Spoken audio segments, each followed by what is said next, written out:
तो देखिए हर बारिश का पानी, बारिश का एग्जिट बनने के बावजूद ये पूरा सड़क में फैल गया।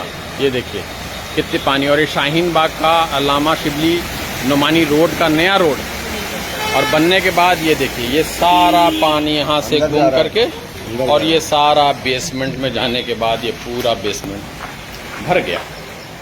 ये पूरा बेसमेंट देखिए भर गया। तो ये कब तक झेलेंगे हम लोग? ये कब ये मसला इससे पहले तो पुराना रोड सही था। इस तरह से बारिश में कभी पानी हमारे बेसमेंट में नहीं भरता था, तो फिर तो पुराना रोड ही सही था।